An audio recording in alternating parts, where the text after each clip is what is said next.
Well, the campaign went very well, and many people we spoke to are saying this is a good campaign, considering the fact that, as you heard from that interview, the issue of gender-based violence is still a serious concern to many in South Africa.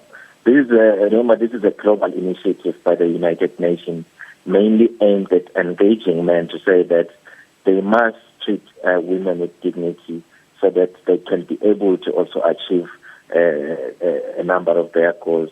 For an example, they'll say that many are not given positions of power in the workplace. So these are the things that they're saying should be changed.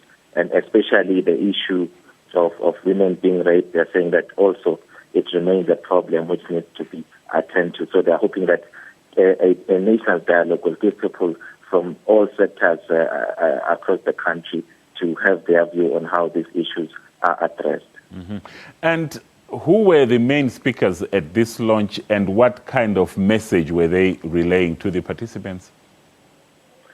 From the United Nations entity for gender equality and women empowerment, we had a representative by the name of Auxilia Ponga. She's from Zambia. What she's saying is that it's very, very disturbing that in South Africa, 21 years after democracy, they still see an increase in terms of the number of incidents of gender-based violence, saying that perhaps it's now time that South Africans get on the table and have some dialogue as to what is it exactly that's causing such problems, because the government is doing all they can to try and cap such a scourge, but still it's happening. She even touched on the fact that perhaps the history of the violent past of South Africa is also needs to be considered, because it might be the one that has made this issue not to be resolved. And also to say that the manner in which some children are raised at home is also a contributory factor to gender-based violence, because they see certain things being done at home and want to emulate those things.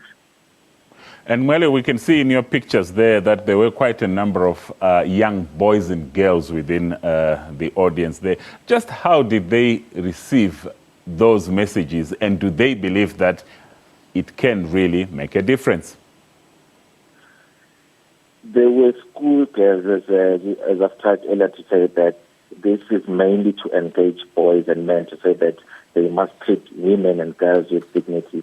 So the learners we spoke to were quite happy to listen to those speeches that were delivered from both government side and also from members of the church. But one highlight of the day was one of the guys who was convicted for, among other crimes, rape and robbery. When he spoke, he said that it's bad that young people consider school as like education as one of the most important things, because he himself was 3 years because of those criminal activities, and that made him spend about 10 years in prison. And there's a lot of things he has learned from prison because of the conditions in there, saying that young people don't need to go in prison like him. They must just take their education seriously, because the experiences he had there were very horrible. So now his focus is to encourage young people to say that crime is not a solution, because you end up having a criminal record and not getting a job, which is something that he is currently experiencing. All right, Mweli, thank you so much for your time. That was our reporter there in Bombela, Mweli Masilela. In other news now, Tunisia has now reopened its airspace for flights to and from Libya. This as safety standard in its neighbors' airports are said to be improving. The first flight operated by Libyan airline Ghadames Air took off from Mitiga International Airport in Tripoli for Carthage in Tunisia. Libya has been racked by violence and conflict.